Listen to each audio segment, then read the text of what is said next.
எல்லா காலத்திலையும் எல்லா துறையிலையுமே கால் பதிச்சு வெற்றி பெற்றவங்க தோல்வி அடைஞ்சவங்க இருக்கத்தான் செய்றாங்க.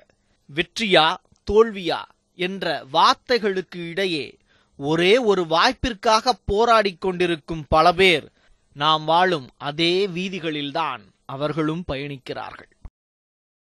சினிமாவை பொறுத்தவரை வாய்ப்பு தேடி அலையும் அத்துணை கலைஞர்களுக்கும் தெரிந்த முதல் முகவரி ஏவிஎம். இங்குள்ள சாலைகளில் பயணிக்காத கலைஞர்கள் வித்தையில் விற்பனர்களாக மாற வாய்ப்பே இல்லை. இந்த உலகம் எப்போதும் வெற்றி பெற்றவர்களுக்கே மரியாதையை கொடுக்கும். இந்த ஆவணப்படத்திலும் அவர்களுக்கே முன்னுரிமை. 50 வருடங்களாக மேக்கப் மேனாக வேலை செய்த ஒருவரை காமெடி நடிகராக மக்களுக்கு அறிமுகப்படுத்தியதே இந்த சினிமா தான். நான் ஆக்சுவலாக மேக்கப் ஆர்டிஸ்ட்டு. 1967 ₹2 வச்சு கார்டு வாங்கினேன். நான் விஜய் பார்த்துட்டு, சார் நான் சொல்கிற மாதிரி ஒரு டைலாக் சொல்கிறீங்களான்னாரு. சொல்கிறேன் சார்னா. அவர் ஒரு டைலாக் சொன்னார், என் பாணியில் ஒரு டைலாக் சொன்னான்.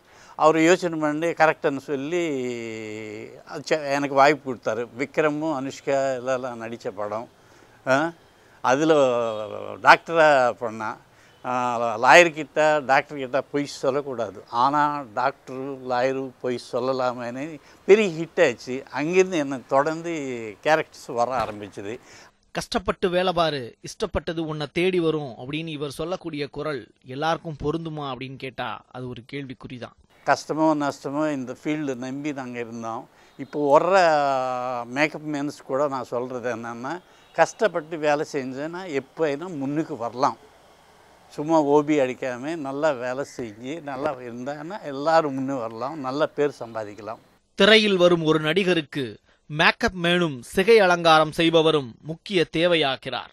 அழகான ஒருவரை கதைக்கு ஏற்றாற்போல் மேலும் அழகூட்டுவதும், அதே அழகான முகமுடைய ஒருவரை அலங்கோலமாக்கி அதே கதைக்காக அக்கதையின் நாயகனாக உருவாக்குவதும் இவர்களே. இந்த மேக்கப் மேன்களும் சிகை அலங்கார கலைஞர்களும் திரைக்கு முன் தெரியாத நாயகர்களே. பேசிக்காகவே நாங்கள்லாம் விக் மேக்கர்ஸு. ஸோ அப்போல்லாம் எல்லாருமே விக்கு வச்சுட்டு இருப்பாங்க. ஆர்டிஸ்ட்டுங்க பெரும்பாலும் விக்குங்க தான் வைப்பாங்க. சொந்த முடி நல்லா இருந்தால் கூட விக்குங்க தான் வைப்பாங்க. ஆர்டிஸ்ட்டுக்கு அவங்க ஃபேஸுக்கு தகுந்த மாதிரி வச்சு செட் பண்ணுறதுன்றது சாதாரண விஷயம் இல்லை. இப்போது ரோட்டில் போகிறவங்க ஏதோ ஒன்று வச்சுக்கிட்டு போகலான்றது இல்லையே. அது ஆர்டிஸ்ட்டு ஒத்துக்கிட்டால் கூட டைரக்டர் ஒத்துக்கணும், கேமராமேன் ஒத்துக்கணும். ஏன்னா அவங்க கோடிக்கணக்கில் போட்டு எடுக்கிற படம். அதில் ஹீரோவும் ஹீரோயினும் அழகாக இல்லைன்னு சொன்னால் யார் பார்ப்பாங்க? அவங்களுக்கு மார்க்கெட்டே போயிடும். பட்டு அவங்களுடைய மார்க்கெட்டை தூக்கி நிறுத்துறதுல பெரும்பங்கு எங்களுக்கு இருக்குது, மேக்கப் மேன், ஹேர் ஸ்டைலிஸ்ட்டுக்கு. லைட்மேன் இயற்கை ஒளியை அப்படியே உள்வாங்கி கேமராவின் கண்களில் வெளிச்சமிட்டு காட்டும் எத்தனையோ லைட்மேன்களின் துயரம் சொல்லி மாளாது. சூரியன் உதித்தவுடன் ஷூட்டிங் ஸ்பாட்டுக்கு முதலில் வருபவர்கள் இவர்கள்தான். அன்றைய தினம் அனைத்து வேலைகளும் முடிந்த பிறகு, பேக்கப் என்ற வார்த்தை கேட்ட பிறகும் பல மணி நேரங்கள் கடந்து இரவு கடைசியாக வீடு திரும்புபவர்களும் இவர்களே. இல்லை, இந்த லைட்டு தான் வாழ்க்கையை நமக்கு. இது இல்லைன்னா நமக்கு என்ன? அவங்க வெறும் கேமரா வச்சு ஷூட் பண்ணிட்டு போயிடுவாங்க. இதே எங்களுக்கு கடவுள் மாதிரி. இது யூஸ் பண்ணால் தான் நமக்கு வேலையை. ஒரு லைட்மேன்னா காலையில் எழுந்திரிச்சு ஒரு 5 மணிக்கு எழுந்திரிக்கணும். 5 மணிக்கு எழுந்திரிச்சு அப்புறம் குளிச்சு இப்போ ஆஃபீஸ் போயிட்டு அங்கேருந்து ஓனர் வண்டி எடுத்துகிட்டு ஒரு 7-7:30 ஆஃபீஸ் லொக்கேஷன் போயிடுவான். கிட்டத்தட்ட 25 வருஷமாக லைட்மேனாக இருக்கேன். எல்லாத்துக்கும் முன்னாடி நாங்கள் தான் போவோம், எல்லாத்துக்கும் கடைசியாக நாங்கள் தான் போவோம். அதனால் அதுக்கு தகுந்த மாதிரி ஊதியமும் கிடைக்கிறது கிடையாது. ரொம்ப சிரமமான வேலை. இது திருப்பேஸ் லைனில் தான் நாங்கள் வேலை செய்கிறோம். லேசாக சாக்கடிச்சா கூட எங்கள் உயிருக்கு கேரண்டி கிடையாது. அந்த மாதிரி விபத்துகள் நிறையா நடந்திருக்கு. லைட்டு சாக்கடிச்சு செத்தவங்க, கோடாவில் ஏறி கோடாவிலேருந்து கீழே விழுந்தவங்க, கை கால் ஒடிஞ்சு நிறைய விபத்துகள் அந்த மாதிரி நடக்கும். ஆனால் எங்களுக்கு யாருமே எந்த விதமான இந்த மாதிரி ஆக்சிடென்ட் ஆகிறதுக்கு எந்த விதமான ஹெல்ப்புமே யாருமே இது வரைக்கும் பண்ணது கிடையாது. தொழில்நுட்பங்கள் மாறிக்கொண்டே இருக்கின்றன. முன்பெல்லாம் சினிமாவில் ஒரு வாய்ப்பு கேட்டு அலையும் போது கம்பெனியாக ஏறி இறங்க வேண்டும்.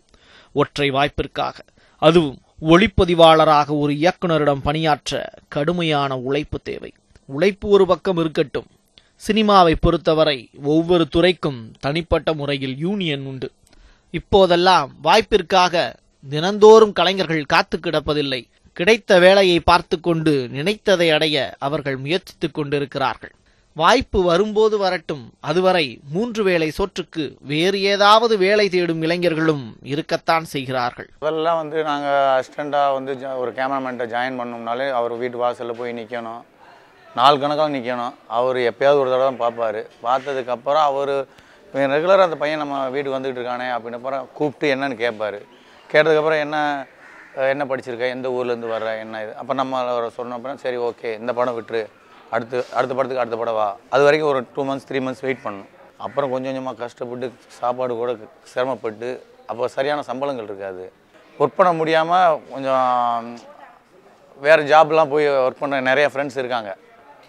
ஏன்னா நாங்கள்லாம் வந்துட்டோம். எங்கள் கூட வந்து நிறைய பேர் ஒரு 7-8 பேர் பார்த்தீங்கன்னா நான் வந்துட்டேன். இன்னொரு 4-5 பேர்லாம் வந்து வேறு ஃபீல்டில் தான் இருக்காங்க. இயக்குனராகும் ஆசையில் படித்த இளைஞர்கள் பலர் ஷார்ட் ஃபிலிம் எடுத்துவிட்டு திரைப்படங்களுக்குள் நுழையும் காலம் இது. அந்த வரிசையில் நம்ம வந்து கிளம்பும்போது ஒரு ஆசையாக இருக்கும், இந்த டேரக்டர்கிட்ட நம்ம சேர்ந்துட்டோம்னா நம்ம லெவலே மாறிடும் அப்படின்னு. ஆனால் அங்கே போயிட்டு அந்த டேரக்டரை பார்க்க கூட முடியல. அப்படிங்கும்போது எப்படி சொல்ல, அந்த ஒரு நிமிஷத்தில் நூடுல்ஸ் ரெடி ஆகுது பார்த்தீங்களா, அந்த மாதிரி தான் இருக்கும் நம்ம மனசு. புஷ்ஷுன்னு அப்படியே சுருங்கிடும். அந்த ஃபீலிங் எனக்கு நிறைய தடவை வந்திருக்கு. நான் கிட்டத்தட்ட ஒரு 6 ஷார்ட் ஃபிலிம் நடிச்சிருக்கேன். அதில் 2 ஷார்ட் ஃபிலிம் வந்து டைரக்ஷன் பண்ணியிருக்கேன். அதில் ஒரு ஷார்ட் ஃபிலிம் வந்து ஸ்வத் பாரத்துக்கு நான் அனுப்பி அது சிறந்த படம் சொல்லி வந்திருக்கு. ஆனால் அவார்டெல்லாம் ஒன்றும் தரல. சும்மா ஒரே ஒரு இது மட்டும் வந்துச்சு, என்ன சொல்கிறது, ஒரு லெட்டர் மட்டும் வந்துச்சு, படம் நல்லா இருக்கு அப்படின்னு சொல்லிட்டு. பெரிய பெரிய இயக்குனர்களிடம் வேலைக்கு சேர வாய்ப்பு கிடைத்தால் எளிதில் சாதித்து விடலாம், சம்பாதித்து விடலாம். ஆனால் அந்த வாய்ப்பு எல்லோருக்கும் கிடைப்பதில்லை. அப்படிப்பட்ட பலரை மக்கள் முன் நிறுத்த முயற்சித்த போது முகத்தை திரையில் காண்பித்தால் உள்ள வேலையும் போய்விடும் என பல அசிஸ்டன்ட் டைரக்டர்கள் ஒதுங்கியே நின்றார்கள். ஆனால் இளங்கன்று பயமறியாது. அதற்கு உதாரணம்தான் நம் கேமராவின் முன் நிற்கும் கார்த்திக். அசிஸ்டன்ட் டைரக்டராக இருக்கும்போது பார்த்தீங்கன்னா வந்து எல்லாமே நாங்கள் தான். ஒரு பிரேக் டவுன் ரெடி பண்ணுறதுலேருந்து ஹீரோயின் எந்திரிச்சிட்டாங்களா அவங்களுக்கு வந்து கண்டினியூட்டி பார்க்குறது, ஹீரோவுக்கு கண்டினியூட்டி பார்க்குறது, சீக்கிரமாக எந்திரிக்கிறதும் நாங்கள் தான், லேட்டாக தூங்குறதும் நாங்கள் தான். ரொம்ப கஷ்டப்பட்டோம் நாங்கள்.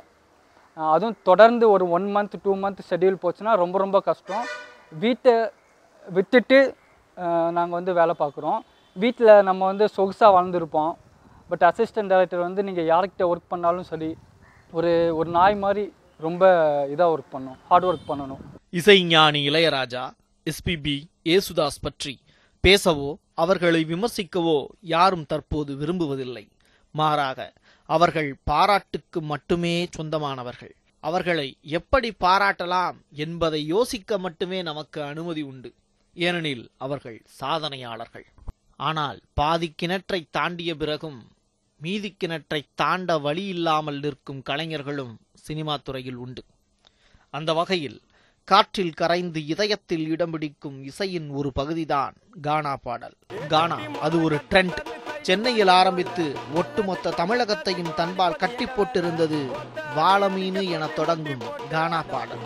கானா உலகநாதனை தொடர்ந்து கானா பாலா. தற்போது கானா உலகநாதனுக்கு வாய்ப்பில்லை. கானா பாட பல பேர் கற்றிருந்தும் திறமையிருந்தும் வாய்ப்பு கிடைக்கவில்லை. திரைப்படங்களில் கானா பாடலுக்கு தற்போது ட்ரெண்ட் இல்லை. மீண்டும் அது வரும், ஆனால் எப்போது என்றுதான் தெரியவில்லை என கூறுகிறார் கானா சரவணன். பாகுபலி படம் வந்தது, பார்ட் 1 எடுத்தாங்க, அதுக்கப்புறம் பார்ட் 2 எடுத்தாங்க. ட்ரெண்டுக்கு ஏற்ற மாரி இப்போ எல்லா படமும் ட்ரெண்டுக்கு ஏற்ற மாரி பார்ட் 2 சொல்லிட்டு எடுக்கிறாங்க. அதே போல் இப்போ ஒரு டேரக்டர் கேட்குறாரு கானா வேணும். இப்போ அந்த கானா பாட்டு ஹிட் ஆயிடுச்சுன்னா அதேமாரி ட்ரெண்டுக்கு ஏற்ற மாரி அந்த கானா பாட்டு வந்து ஹிட் ஆகும். ஸோ ஒருத்தருக்கு வேணான்னா அந்த கானா பாட்டு அப்படியே மறைஞ்சி போயிடும். ஸோ அதனால் இப்போ ட்ரெண்டுக்கு ஏற்ற மாரி தான் கானா. இப்போதைக்கு கானா இல்லை, ட்ரெண்டுக்கு ஏற்ற மாரி. வேறு டேரக்டர் யாருன்னா கானா வேணும்னு சொல்லிட்டு ஹிட்டு கொடுத்துட்டாங்கன்னா கண்டிப்பாக அந்த பாட்டு கானா பாட்டு ரீச் ஆகும். திரைத்துறையில் இன்று வரையிலும் எம்ஜிஆர், சிவாஜி, ரஜினி, கமல், அஜித், விஜய் என கதாநாயகர்களை வரிசைப்படுத்துகிறோம். அந்த வரிசையில் அடுத்த இடம் பிடிப்பதற்கு இன்று முயற்சித்துக் கொண்டிருக்கும் ஹீரோக்கள் பலர். நடிகனாக ஆசைப்பட்டு வரும் பலருக்கு சென்னையில் பல இன்ஸ்டிடியூஷன்கள் கற்றுத்தருகின்றன. ஆனால் நடிக்க கற்றுத்தருவதாக கூறும் இன்ஸ்டிடியூஷன்கள் சரியான கல்வியை புகட்டுகிறதா என்றால் அது கேள்விக்குறிதான்.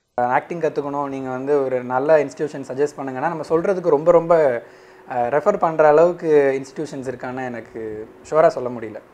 மணி மைண்டடாக நிறைய பேர் இருக்காங்க. நானும் இன்ஸ்டிடியூஷன் வச்சுருக்கேன்னு நிறைய பேர் வச்சுருக்காங்க. பட் அங்கேருந்து சரியான ப்ராடக்ட்ஸ் வெளியே வருதா அப்படின்னு கேட்டால் டவுட்டு தான். எல்லாருமே எல்லா இடத்துலையுமே கற்றுக்க முடியும். பட் அங்கே வந்து அதை கற்றுக்கிட்டதை ஒரு இடத்துல அப்ளை பண்ணுற திறமை வந்து அந்த நடிகர்கள்கிட்ட மட்டும்தான் இருக்குது. அதை சரியாக யூஸ் பண்ணிக்கிறவங்க வெளில வராங்க. இப்போ கூத்துப்பட்டறையிலேருந்துன்னு நம்ம சொல்லும்போது நம்மளால் விஜய் சேதுபதி சொல்ல முடியுது, விதார்த் சொல்ல முடியுது, விமல் சொல்ல முடியுது, பசுபதி அண்ணன், அந்த மாதிரி நிறைய பேர் இருக்காங்க. பட் அந்த மாதிரி மற்ற இன்ஸ்டிடியூஷன்ஸ்லேருந்து எத்தனை பேர் வந்தாங்க அப்படின்றது எனக்கு தெரியல. கடமையை செய், பலனை எதிர்பார்க்காதே என சொல்வது எளிது. ஆனால் இங்கே உழைப்பவர்களுக்கெல்லாம் சரியான ஊதியம் கொடுக்கப்படுகிறதா என கேட்டால் இல்லை என்ற பதிலே வருகிறது. சினிமா துறையிலும் இப்பிரச்சனை தாண்டவமாடுகிறது. இப்பிரச்சனையும் கதாநாயகர்களுக்கு அல்ல, திரைக்கதைக்கு பின்னால் இயங்கும் கலைஞர்களுக்கு மட்டுமே. தமிழ் சினிமாவில் கண்டேன் காதலை உள்ளிட்ட சில படங்களை ரீமேக் செய்த இயக்குனர் ஆர் கண்ணன். இவரின் தயாரிப்பிலும் இயக்கத்திலும் சமீபத்தில் வெளியான இவன் தந்திரன் என்ற படம் வெளியான நேரம் ஜிஎஸ்டி பிரச்சனையால் தியேட்டர்கள் ஸ்ட்ரைக். அதனால்தான் தனது படம் ஓடவில்லை என குழந்தை போல் அழுது புலம்பி ஆடியோ ஒன்றை வெளியிட்டவர் R Kannan. Vikraman sir, Selvamani sir, Cheran sir, Samuthirakani நண்பா, ஏதாவது பண்ணுங்க. எனக்கு ஒன்றுமே புரியல. எங்கே போய் யாருக்கிட்ட போய் பேசுறதுன்னு தெரியல. திடீர்னு வந்து ஸ்ட்ரைக்குன்னு சொல்கிறாங்க. ஒரு நல்ல திரைப்படத்தை அத்தனை பேரும் கொண்டாடுறாங்க, ரிவ்யூஸ்லாம் ரொம்ப நல்லா இருக்குது, ஒரு இளைஞருக்கு உண்டான ஒரு படம் அப்படின்னு சொல்கிறேன். இதுக்கு நீங்கள் ஏதாவது பண்ணுங்க சரண் சார். எப்படி எனக்கு ஒன்றும் புரியல, ப்ளீஸ் கொஞ்சம் ஹெல்ப் பண்ணுங்க. இதுவரை இயக்குனர் ஆர் கண்ணன் எந்த படத்திலும் நடிகராக நடித்ததில்லை. சினிமாவில் தனது படத்தை எப்படி வேண்டுமானாலும் விளம்பரம் செய்யலாம். அதற்கு உதாரணம்தான் இயக்குனர் ஆர் கண்ணன். இப்படிப்பட்ட இயக்குனர்கள் இருக்கும் அதே சினிமா துறையில்தான் C2H என்ற புதிய தொழில்நுட்பத்தை மக்களிடம் அறிமுகப்படுத்தி அவர்களின் ஆதரவை பெற முயற்சித்தவர் இயக்குனர் சேரன். அதாவது சேரன் சார் C2Hன்னு சொல்லி ஒரு சிஸ்டத்தை வந்து கொண்டு வந்தார். அதாவது சினிமாங்கிறது ஒரு வியாபாரம், ஒரு கலை வந்து அந்த கலைஞனோட முடிஞ்சு போயிடுது. தயாரிப்பாளர்களுக்கு வந்து அது வியாபாரம் தான்.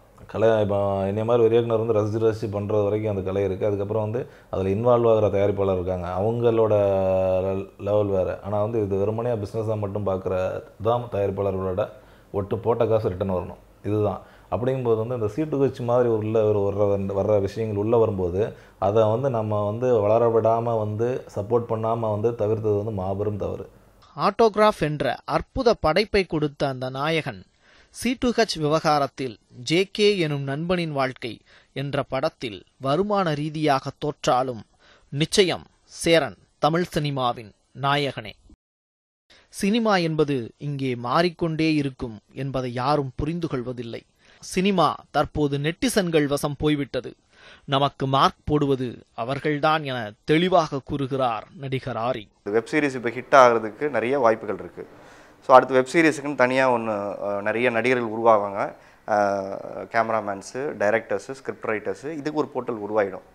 இப்போ தான் டிஜிட்டல் வந்ததுக்கப்புறம் உடஞ்சி போச்சு சினிமா. யார் வேணால் இயக்குனர் ஆகலாம், யார் வேணால் தயாரிப்பாளர் ஆகலாம், யார் வேணால் நடிகர்கள் ஆகலாங்கிற ஒரு போர்ட்டல் ஆகிடுச்சு.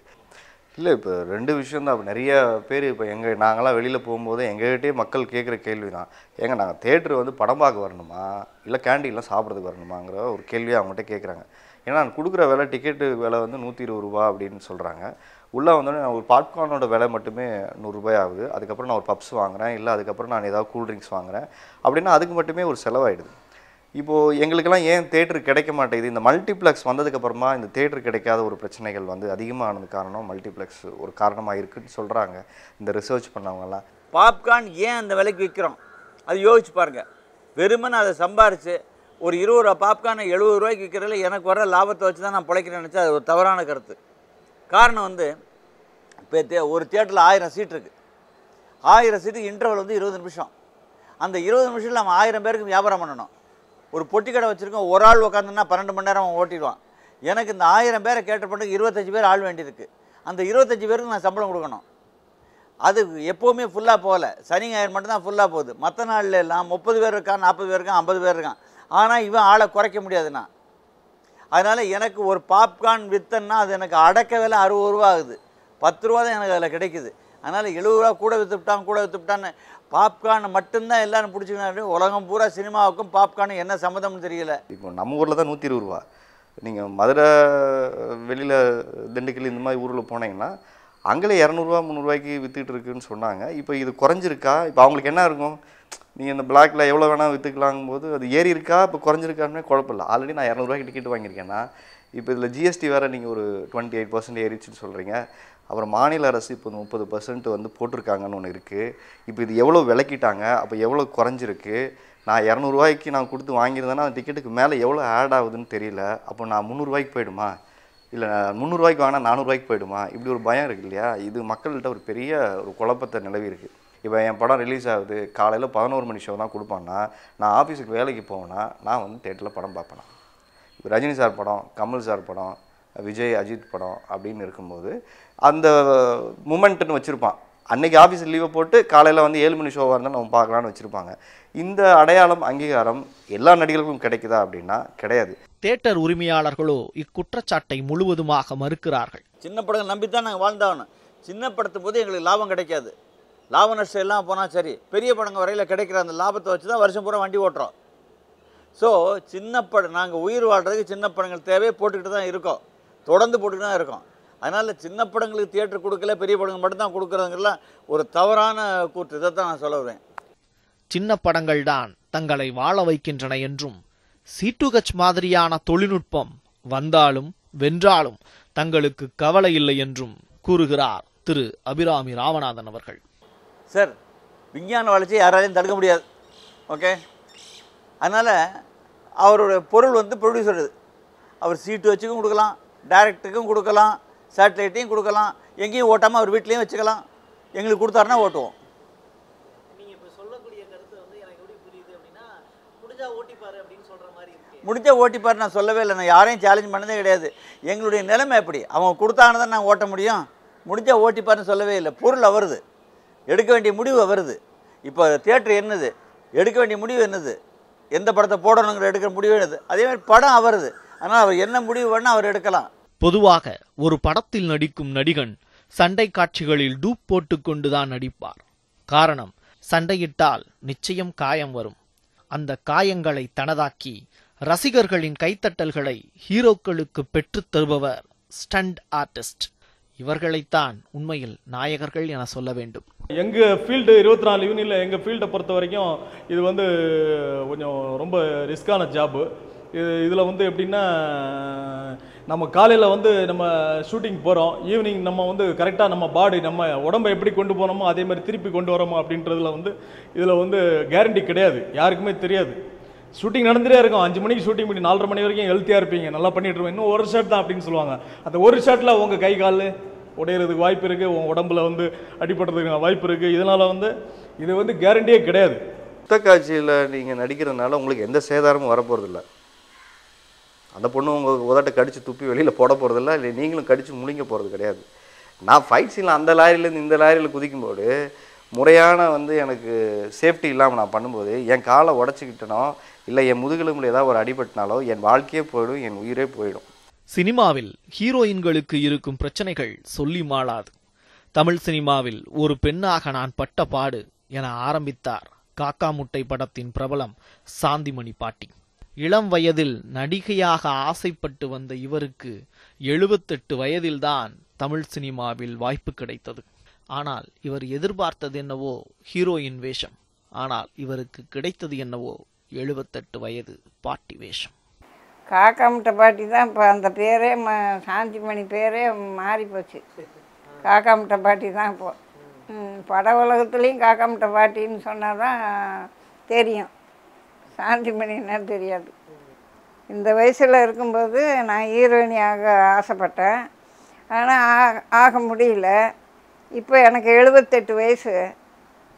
இப்போ தான் எனக்கு காக்கா முட்டை படத்தால் எனக்கு அறிமுகமாகி பப்ளிக்கில் எல்லாருக்கும் தெரியுது. நான் ஹீரோயினியாக வரணுன்னு தான் ஆசைப்பட்டேன், ஆனால் என்ன ஹீரோயினியாக வர முடியல. கஷ்டமான ஃபீல்டுனா டைரக்டருக்கு தெரிஞ்சவங்க வந்து அதில் ஒர்க் பண்ணுறதுக்கு தெரிஞ்சவங்க யாராவது வந்து முன் வந்துட்டாங்கன்னா அவங்கள தான் போடுவாங்க. அதில் வந்து பிடிச்சி தள்ளுறதுக்கு ஒரு ஆள் வேணும். எனக்கு பேக் சைடில் ஆள் கிடையாது. வேலை இருந்தால் ஷூட்டிங் போனால் தான் சம்பளம் கிடைக்கும். ஷூட்டிங் இல்லை அப்படின்னா கஷ்டம்தான். வட்டிக்கு 5 பைசா வட்டிக்கு வாங்கி வாடகை கொடுப்போம். அப்புறம் ஷூட்டிங் போய் அந்த வட்டிக்கு வாங்குகிற காசை கடன் அடைப்போம். அப்படி தான் ஓடிக்கிட்டு இருக்குது இன்னும். சினிமா எத்தனையோ பேருக்கு வாழ்க்கையும் கொடுத்திருக்கிறது, பல பேரின் வாழ்க்கையையும் கெடுத்திருக்கிறது. நாயகன் என்ற வார்த்தை ஒரு கண்ணாடி போல. அந்த கண்ணாடி முன் யார் போய் நிற்கிறார்களோ அவர்களே மக்களின் கதாநாயகர்கள். ஆனால் ஒட்டுமொத்த கலைஞர்களின் எதிர்பார்ப்போ இனி வரும் காலமாவது நல்லவை நடக்கட்டும், நடப்பவை நல்லவையாகட்டும் என்பதே.